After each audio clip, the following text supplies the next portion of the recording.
Wow.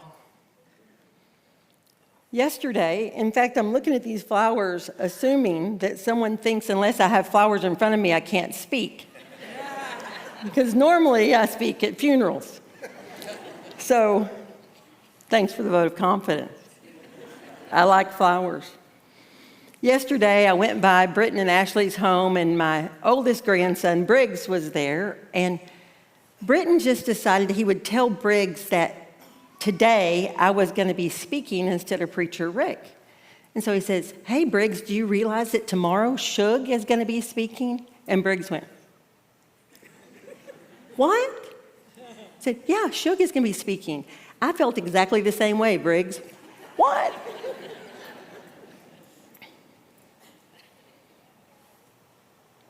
I'm thankful to be here this morning. In a world that weighs on us as Christians, I think regularly we select to be less, thinking it will save our strength, but instead it weakens us. This morning is nothing but some reminders of our calling in this world. Our calling that if we answer it will shape us and strengthen us in this world.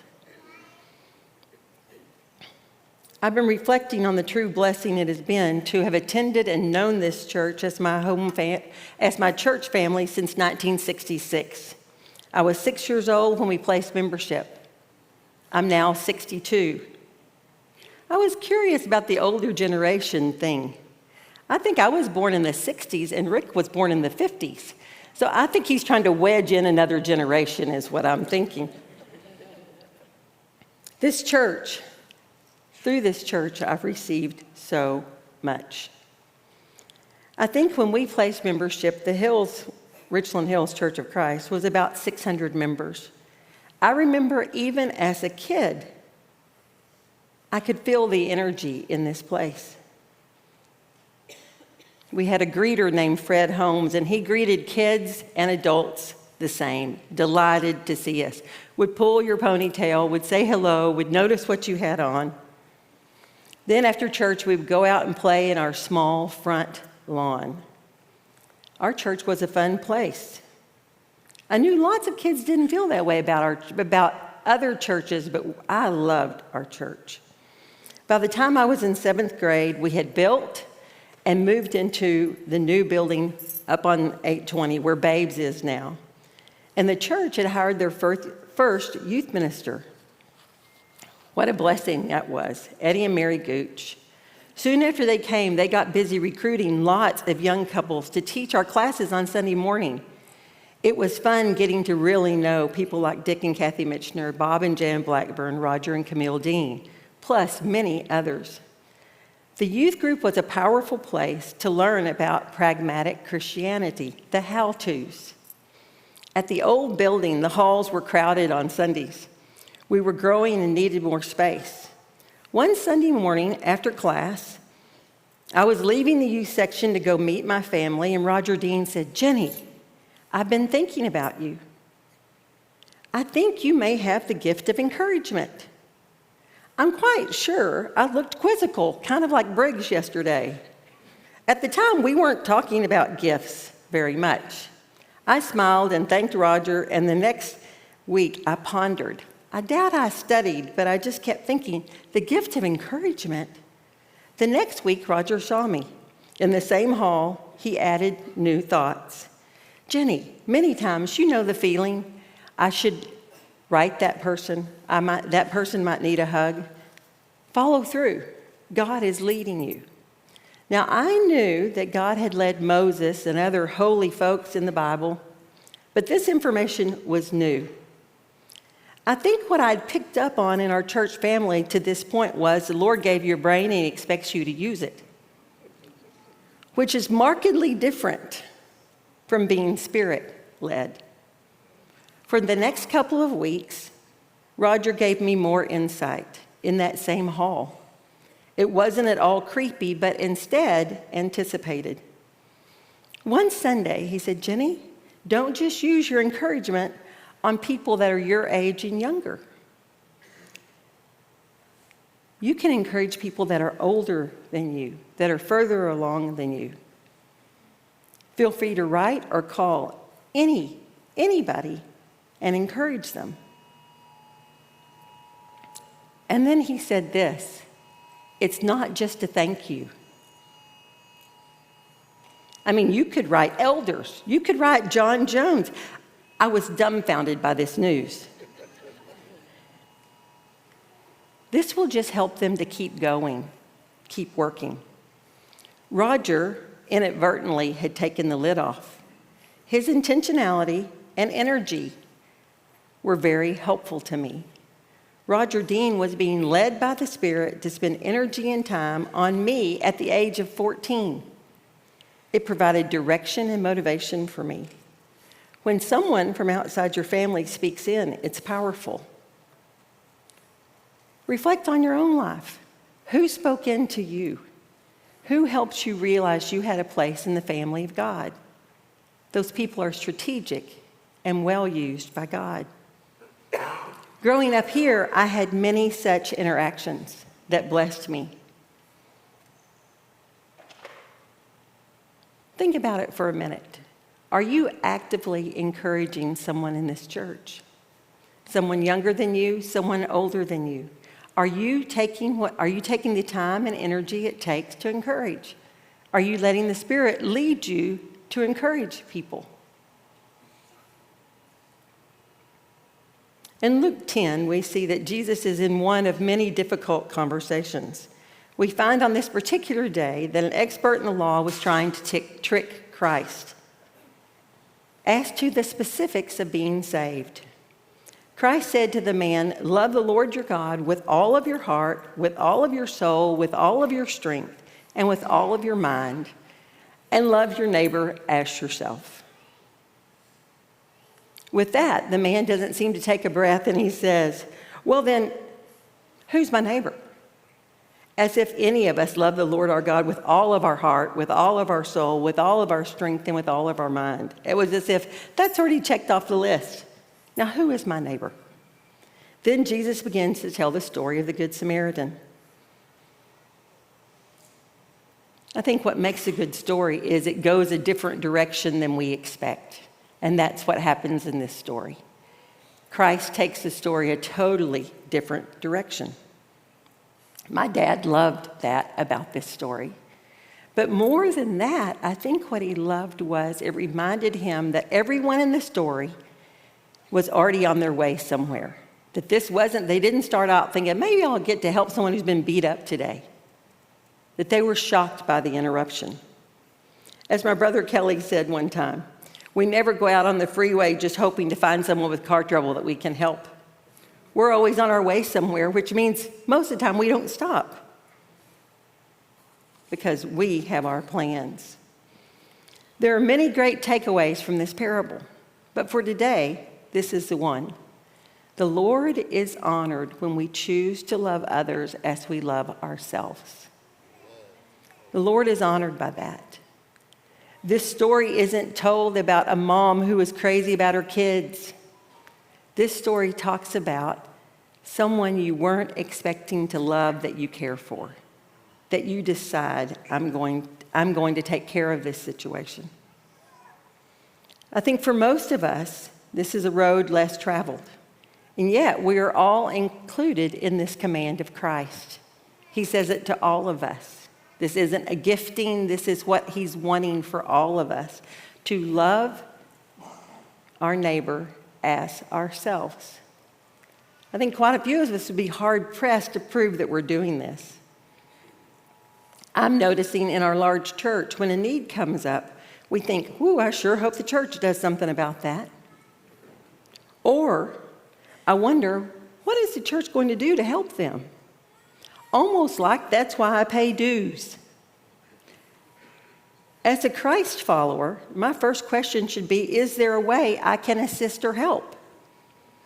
There's no replacement for self-sacrifice, especially if my life goal is to be like Christ. I think often we think more about the tax advantage of giving through the church than we do the connection that comes when I meet a seen need when I meet it directly, with my funds, with my energy, with my time, it's not just life-changing for the person who receives, it's life-changing for me. You're connected from then on. It makes a difference. Loving your neighbor was assigned to us as individuals. Again, it's not a gifting. Even through the Gospels, we see that Jesus was a humble servant. Regularly, he was with the most common people of his day, taking time to see, to notice, and to serve, eventually sacrificing his life for all of us. In Luke 9:23, Jesus bids us, if anyone would come after me, let him deny himself, take up his cross, and follow me. Christ is making a hard call that most of us had rather forget day to day. Denying ourselves, picking up our cross, loving our neighbors as ourselves are all challenging. Many of us hide behind, well, I've got to have some boundaries, creating a rather self-focused life. A couple of years ago, when my little sister decided, actually, upon feeling led, decided to donate her kidney to a man she barely knew. Again, I was struck with the beauty of her denying herself. Sarah's process took many months, and even after she was tested and approved, it was a challenging thing emotionally and mentally to actually follow through on. One dominant thought that kept happening was she kept thinking, what if I ended up needing that second kidney? Nate would have it. Not nearly as handy as when I'm in charge of it. She kept having doubts. The week before her surgery, they asked a group of elders to come and to pray with them, with she and Gary. It was a beautiful and powerful evening. She was getting cold feet, and she told them about getting cold feet and her fear. The Lord gave her peace and strength. That's what they prayed, that the Lord would give her peace and strength. Sarah says after that night of prayer that all of a sudden she was free of any angst, of any dread. She was free. The day of the surgery, Nate called the recipient, and he said, Sarah, you don't have to do this. If you've changed your mind, do not feel bad. Sarah was not even tempted. She said, of course we're doing this. Nate, get to the hospital. I think Sarah's tremendous, generous gift not only has given her greater strength for many other things in life, but has given her greater witness. She now knows personally how the Lord blesses sacrifice. I'll always be grateful for those elders who went to pray. Prayer is powerful. So there are a few questions that come to mind as we're just sitting here thinking about, okay, we've talked about being an encourager. We've talked about taking up your cross daily, that daily word. Talk about sacrifice, denying yourself. So a few questions come to mind. Please know before I ask them, I've been asking myself for weeks these same questions and not overly impressed by my answers. How often do I go out of my way for others?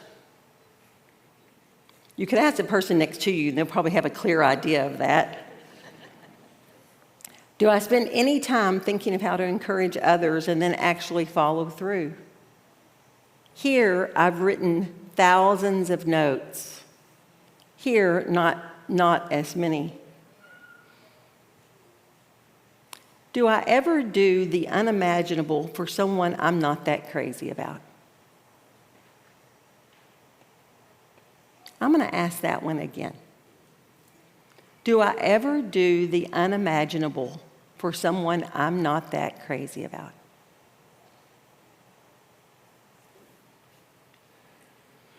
Is one of my favorite exercises bending over backwards? Lots of us aren't that limber. We're not used to doing it. Am I regularly aware that it is the Spirit who's putting pressure on me to go out of my way? What does that feel like?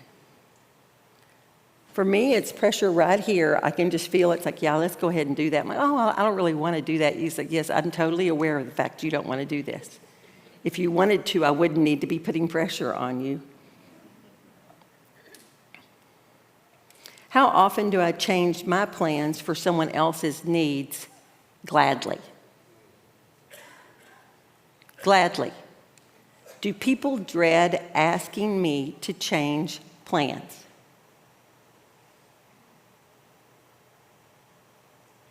Does your mate dread saying, can we not go there tonight?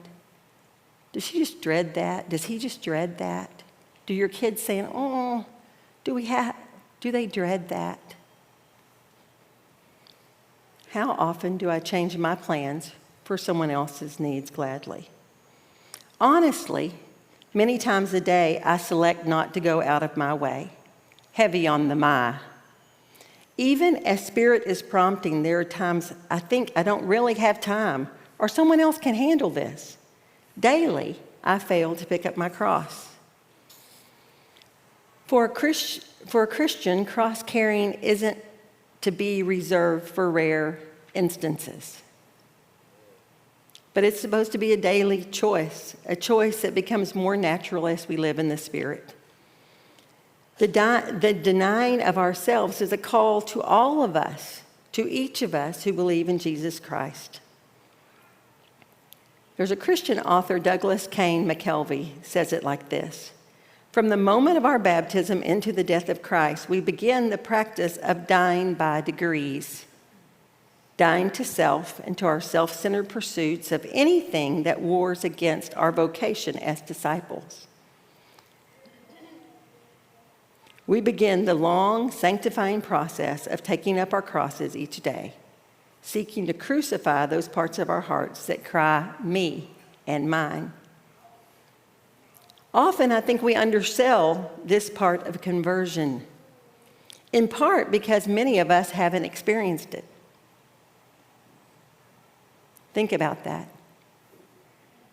We practice denying ourselves so infrequently that it's nothing we are prepared to sell as a positive. I can't tell what y'all are thinking this morning. We have yet to find that Christ is truly our all in all. As parents, we've all needed to assist kids in becoming less grabby and selfish. You remember that? Getting something out of their hands, peeling back one finger at a time, only to have this finger pop back. But I notice when the God of the universe, as my Father, seeks to assist me with the same me and mine, I'm resistant, just like my kids were. I still enjoy getting my way. In fact, had I gotten my way, I would have never spoken at a funeral, nor at this service. It looks like quite a few things on my bucket list will go unchecked, and many things I had no desire to do will have been accomplished. Praise be to God.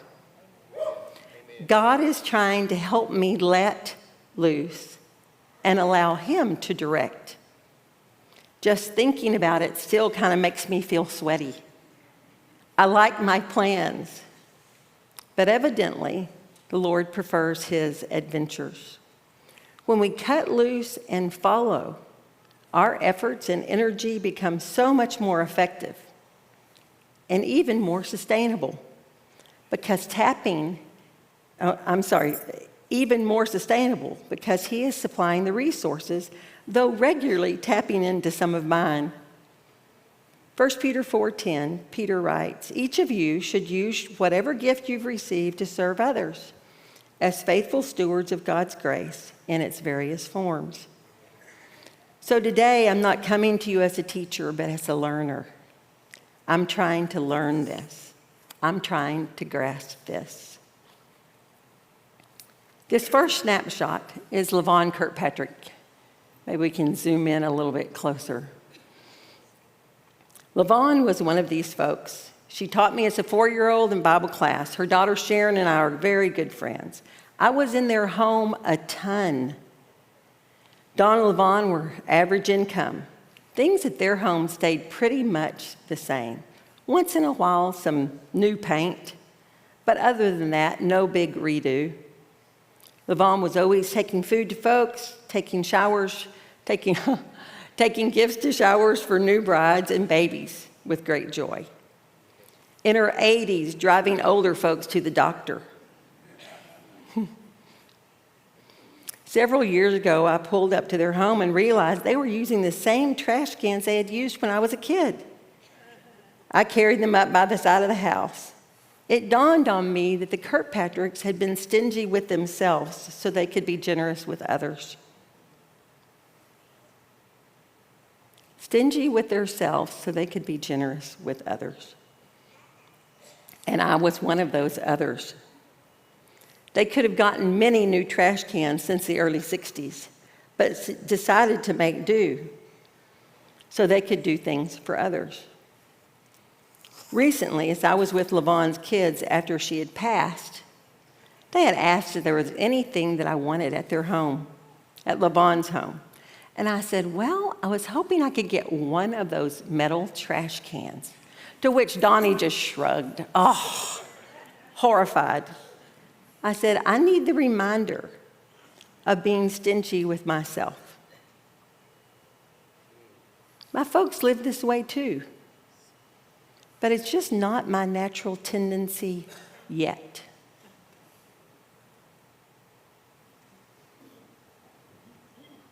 I've used my new old trash can several times and it works just fine. You just stick your bag of trash in there and it works great. As I've continued to observe, I've noticed a pattern. Being unselfish, whether with time, money, or energy, leads to greater contentment, greater joy, and less regret. Another picture.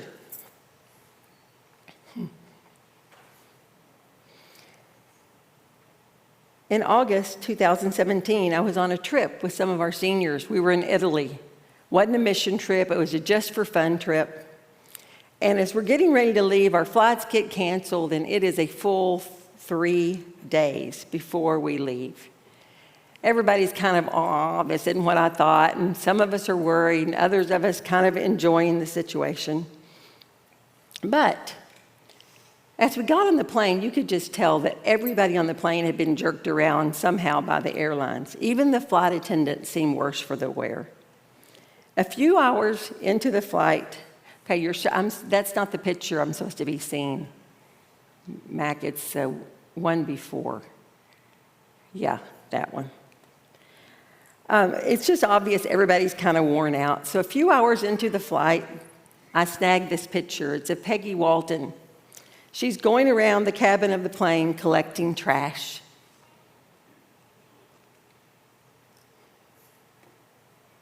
She had volunteered to pick up trash on that plane. Who does that? She said, let me do this. And finally, it's kind of hard to tell Peggy no.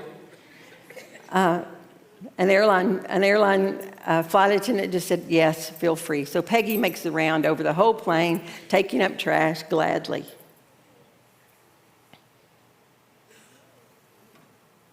I love that. The flight attendant surrendered.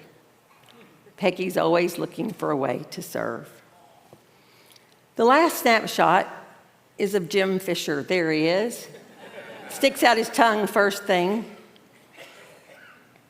A few weeks into COVID, David Meyer called and asked if our ministry would keep cooking. We're called the Kitchen Sisters. We'd get back to cooking for homebound folks and for seniors. And I said, well, sure. Maybe a week after that, Jim Fisher calls my assistant at work, and he says, hey, I want to deliver the food. If y'all can cook, I'll deliver. And he said, and if my kids needed to know about this, I would tell them.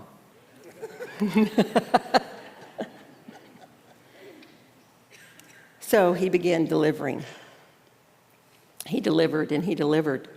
He also kept extra bags of rice, beans, toilet paper in his SUV ready to help, things he had paid for. At one point, I felt a little bit worried. Is he really being careful? So I called and I checked in on him. He assured me that he was being careful. And then he said, Jenni, I can't just sit at home hoping it's all being taken care of. Too many people are needing help. As Jim served, his anxiety lessened and his joy increased. Now, a couple years later, he is still delivering, even with gas prices soaring. He's a servant. Peggy nor Jim had any idea I was talking about them today. It's not how they roll. I could share hundreds of stories of unselfish people right here in this room. Deeds accomplished by folks right here. I love remembering them. I love thinking about them. They inspire me. For the last 27 years, I've spent a lot of time with folks toward the end of life. I've never heard anyone say, I wish I had been more self-absorbed.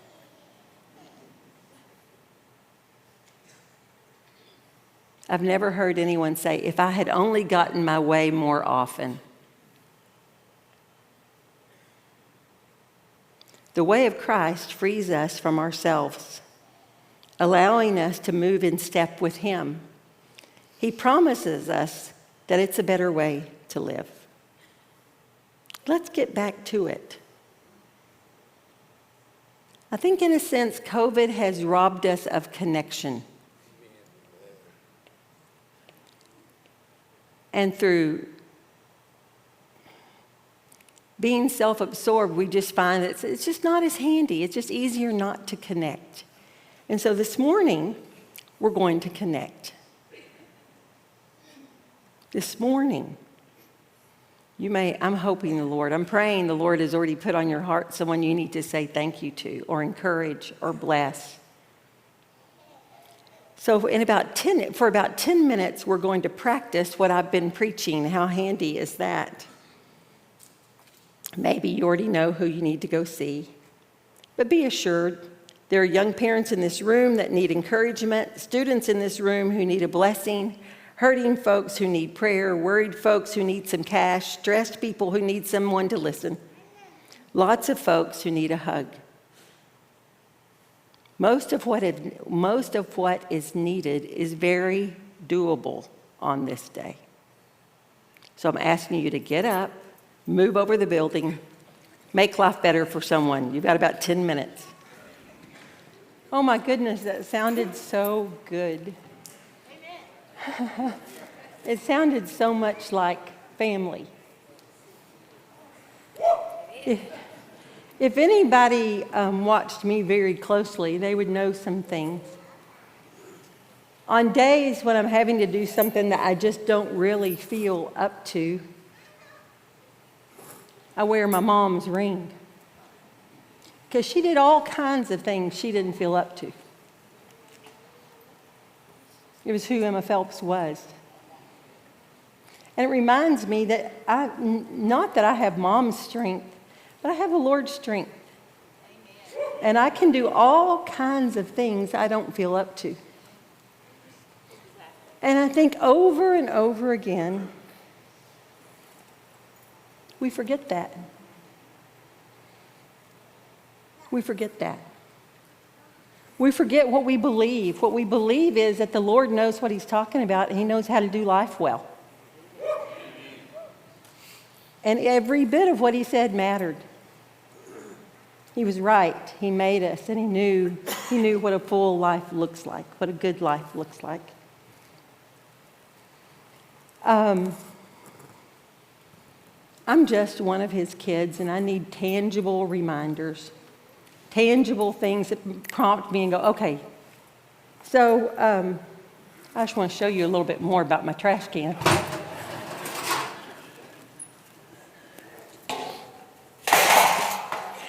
Pretty rough.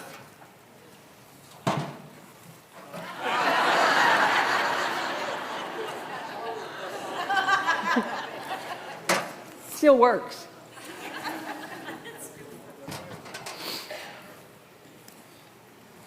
I think there are just times I'm comparing myself to people that spend more than I do, go on better vacations than I go on, all these things, and end up thinking, yeah, I'm denying myself. When I see a hole in a trash can like that, it reminds me I'm not really. There's more to be sacrificed. There's more to give up.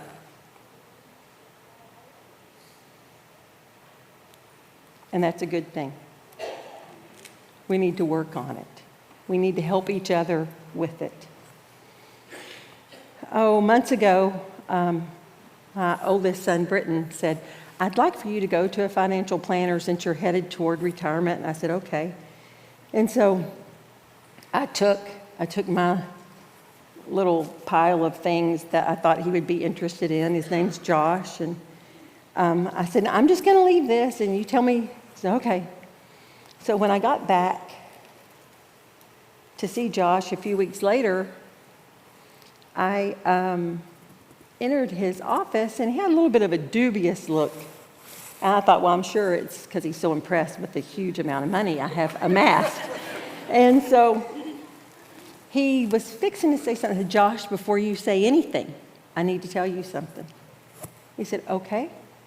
And I said, nothing you can tell me is going to cause me to worry. I don't care how bad the news is. I don't care what, nothing's going to cause me to worry. And he said, you're a rare duck. And I said, it's because I'm counting on the Lord. I'm counting on the Lord. Yes, I'm saving, but I'm counting on the Lord. Y'all, we got to count on Him. The truth is, none of us are good enough to make a big difference in this world without Him, without His Spirit prompting. We've got to have Him. It's amazing, any of us. He can use any of us. It's the truth, isn't it? It's amazing, but He can. And so I want to encourage you this morning. Maybe you've always thought you were going to be baptized someday. Maybe today's the day. Maybe you've thought, I really should get prayer. I'm hoping somebody will come today for prayer. We need you, Lord. We need you. Blessings on your week.